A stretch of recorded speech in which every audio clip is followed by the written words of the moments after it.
we see this ice, we see the logos and hockey lines and blue line and goal line and red line painted on here.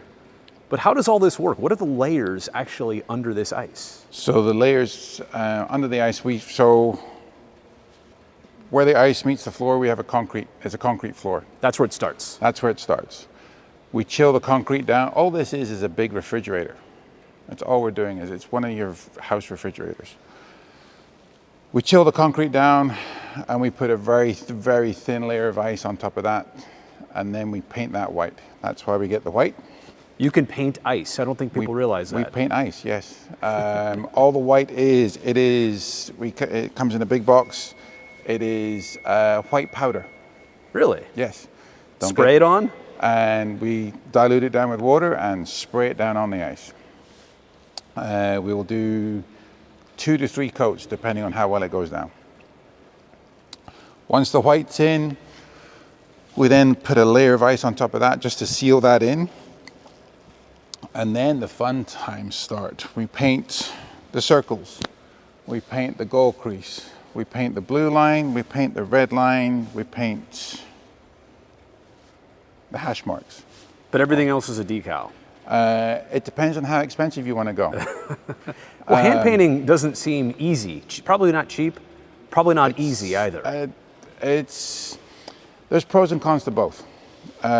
Painting, you don't have to worry about taking the logos out. Got it. So our shark's head, for example, is 4 pieces of mesh. It's a cloth mesh.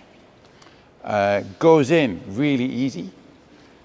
You then have to, if you want to reuse it, you have to take it out carefully. Got it. If it was just paint, we would just cut it with a Zamboni. Got it. So the pros and cons from painting and mesh are, it's pretty equal. There's 1.5 inches of ice sitting on top of the concrete level. That's pretty thick. Yep. And then every time we put down ice, we're cutting ice and putting down. So we roughly take off what we put down as well. Do you want it to be about 1.5 inches? Is that optimal? Yes. Is that typical? We tend to follow what the NHL standards are. Right. For an NHL game, you need just 1.5 inches of ice. So like when we get back to a Stanley Cup final and they put that logo somewhere there inside the blue line, that's a piece of mesh? That is a piece of cloth mesh, yes. You just lay it down and ice over it? It's got a little, it's almost perforated, so you can see through it. You lay it down, you put a spray of water on top of it, you squeegee it flat, frozen. Nice. Just like that, because fabric will freeze to the ice pretty quick. I've got a really dumb question. How do you do all the measurements when you put this in? Like, how do you know where the goal line is? How do you know where the face-off circles and dots are? Well, the great thing where the goal line is... It's on the boards. It's on the boards.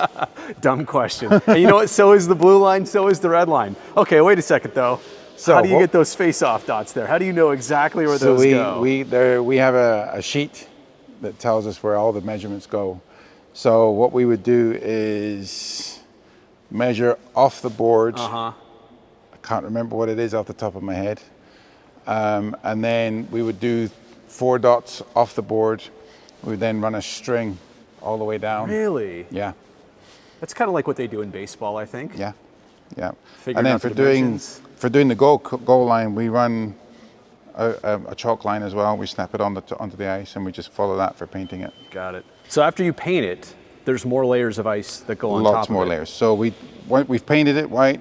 We've put a thin layer of ice on it. Then we paint all the lines in, put the logos in, and then from there it is a long process of flood.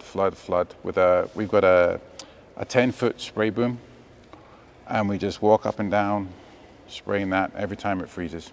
But these are the spray nozzles.